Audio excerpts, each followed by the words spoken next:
Hello ළමයි සුබ දවසක් ආයුබෝවන්. ඉතින් අද අපි හැමෝටම තියෙන මම ඇතුළු අපි හැමෝටම තියෙන ලොකු ප්‍රශ්නයක් වෙන කම්මැලිකම ගැනයි අද කතා කරන්නේ. කොහොමද කම්මැලිකම නැති කරගන්නේ කියන එක ගැන.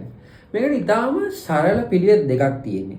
දැන් ඔයාලට හිතෙනවා නම් මේ වීඩියෝ එක බලාගෙන යද්දි අපෝ මේ වීඩියෝ එක බලන්නත් බෑ කම්මැලි කියලා හිතනවා නම් චුට්ටක් නතර වෙලා අනිවාර්යෙන් මේ වීඩියෝ එක බලලා යන්න. මේක ඔයාලගේ ජීවිතේට සෑහෙන වැදගත් වෙයි. අපි දන්නවා කම්මැලිකම හින්දා අපිට අපේ ජීවිතේ අපිට යන්න පුළුවන් ගොඩාක් තැන් වලට අපිට යන්න බැරි වෙනවා. මොකද හේතුව අපි කොහොම උදාසීන අලස බවට පත් වෙන හින්දා. ඉතින් අද මම කතා කරන්නේ මේ 2 minute rule එක ගැන. අපි ඉක්මනින් කරන්න තියෙන වැඩ. නැත්තම් ඉතා කුඩා කාලයකදී කරන්න පුළුවන්. දැන් හිතන්න දැන් අපිට මේ දුරකථනය මෙහෙම මෙතනින් තියන්න ගත වෙන කාලය. එතකොට ඒ කාලය ඉතාම කුඩා කාලයක්. හැබැයි අපි අයියෝ මේ ෆෝන් එක මෙතනින් තියන්න වෙනවනේ. එහෙම කීකේ හිත ඉන්න හැබැයි ෆෝන් එක තියන්නේ. නැත්නම් හිතන්න ඔයාලට පාඩම් කරන්න අවශ්‍යයි. හැබැයි ඔයා පාඩම් කරන්නේ. ඒතකොට ඔයාලට පාඩම් කරන්න මුල්ම පිරියවර තමයි ඔයා ගිහිල්ලා ඉවරලා ඔයාගේ හරි මේසකින් පුටුවකින් ඉඳගන්නේ. ඒතකොට ඒ දේ කරන්න ඔයාට යන විනාඩි 2යි.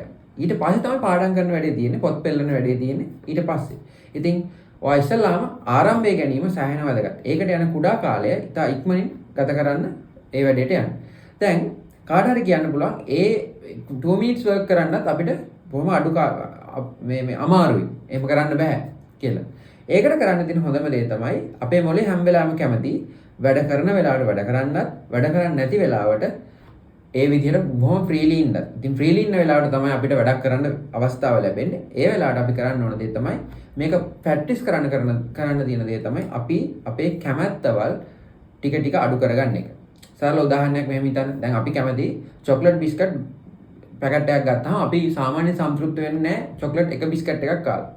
එතකොට චොක්ලට් බිස්කට් එකක් කනකොට අපි තවත් ඇවිස්සෙනවා තව චොක්ලට් බිස්කට් කන්න. ඉතින් ඒ වගේ වෙන අවස්ථාවලදී අපි අපේ මොළයට පණිවිඩයක් අනිවාර්යෙන් දෙනවා බොහොම දැඩිව සහ බලවත්ව මම අද ඉඳන් කන්නේ එක චොක්ලට් බිස්කට් එකයි. නැත්තම් අපි අපේ කැමැත්තවල වලට සීමා පනවනවා. ඒ සීමා පැනීම තුළින් අපිට පුළුවන් වෙනවා අපේ හිත පාලනය කරන්න ගන්න. නැත්තම් ඩිසිප්ලින් එකකට අපේ හිත ගන්න. එතකොට අපේ මොළේ ඒ අනුව ක්‍රියා කරනවා. ඉතින් ඒ නිසා හොඳට මතක තියාගන්න 2 minute rule එකකින් වෙන්නේ අපි ඉතා ඉක්මනින් කුඩා වැඩ කරන්න යනවා. ඉතින් ඒක ප්‍රැක්ටිස් කරන්න තියෙන හොඳම දේ තමයි අපේ කැමැත්තවල අපේ ආශාවල් ටික ටික සීමා කරමින් යන එක. නැත්තම් ඒවට වාරණ පැමිණෙන්න. එතකොට මොලේ අර සේෆ්ටි සෝන් එකකින් එළියට ගිහිල්ලා හොඳට ක්‍රියා කරන්න පටන් ගන්නවා. ඉතින් මේක කරලා බලලා කමෙන්ට් එකක් දාන්න වැඩේ සාර්ථකද කියලා. Thank you.